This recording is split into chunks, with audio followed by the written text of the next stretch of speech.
মাত্ৰ 5 ছেকেণ্ড বৰলুইতৰ বুকুত জাহ গ'ল ফকীৰগঞ্জৰ ধাপানপাৰা মছজিদ।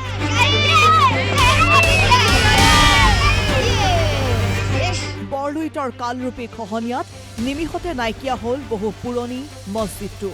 আকৌ এবাৰ ভালদৰে চাওক খহনীয়াৰ কালৰূপ।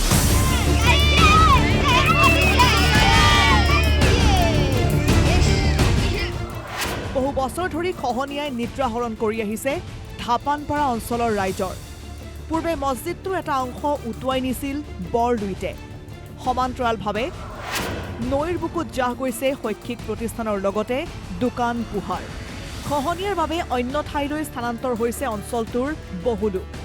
অঞ্চলটোৰ খহনীয়া প্ৰতিৰোধৰ বাবে চৰকাৰক আহ্বান জনাইছে স্থানীয় লোকে। মুখ্যমন্ত্ৰীকো ব্যৱস্থা গ্ৰহণৰ বাবে অনুৰোধ জনাইছে ৰাইজে।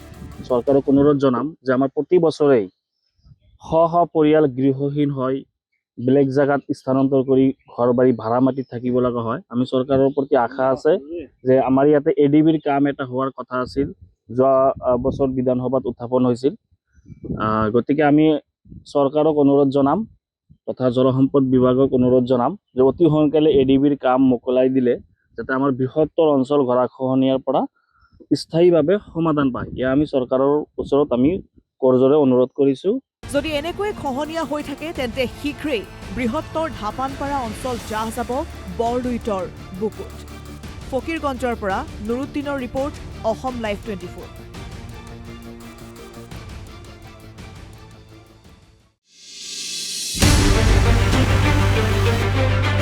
মাত্ৰ 5 ছেকেণ্ড বৰলুইতৰ বুকুত জাহ গ'ল ফকীৰগঞ্জৰ ধাপানপাৰা মছজিদ।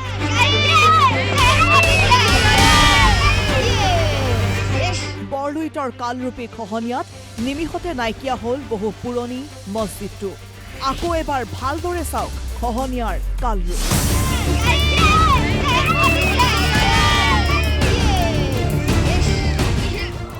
বহু বছৰ ধৰি খহনীয়াই নিদ্ৰাহৰণ কৰি আহিছে ধাপানপাৰা অঞ্চলৰ ৰাইজৰ।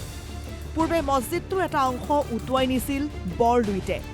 সমান্তৰালভাৱে নৈৰ বুকুত জাহ গৈছে শৈক্ষিক প্ৰতিষ্ঠানৰ লগতে দোকান পোহাৰ। খহনীয়াৰ বাবে অন্য ঠাইলৈ স্থানান্তৰ হৈছে অঞ্চলটোৰ বহু লোক। অঞ্চলটোৰ খহনীয়া প্ৰতিৰোধৰ বাবে চৰকাৰক আহ্বান জনাইছে স্থানীয় লোকে। মুখ্যমন্ত্ৰীকো ব্যৱস্থা গ্ৰহণৰ বাবে অনুৰোধ জনাইছে ৰাইজে। চৰকাৰক অনুৰোধ জনাম যে আমাৰ প্ৰতি বছৰেই শ শ পৰিয়াল গৃহহীন হয়, বেলেগ জায়গাত স্থানান্তৰ কৰি ঘৰ বাৰী ভাড়া মাটিত থাকিব লগা হয়। আমি চৰকাৰৰ প্ৰতি আশা আছে যে আমাৰ ইয়াতে এডিবিৰ কাম এটা হোৱাৰ কথা আছিল, যোৱা বছৰ বিধানসভাত উত্থাপন হৈছিল। গতিকে আমি চৰকাৰক অনুৰোধ জনাম তথা জলসম্পদ বিভাগক অনুৰোধ জনাম যে অতি সোনকালে এডিবিৰ কাম মোকলাই দিলে যাতে আমাৰ বৃহত্তৰ অঞ্চল গৰাখহনীয়াৰ পৰা স্থায়ীভাৱে সমাধান পায়। এয়া আমি চৰকাৰৰ ওচৰত আমি কৰজোৰে অনুৰোধ কৰিছোঁ।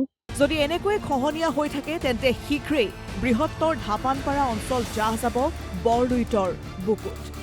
ফকীৰগঞ্জৰ পৰা নুৰুদ্দিনৰ ৰিপৰ্ট, অসম লাইভ 24।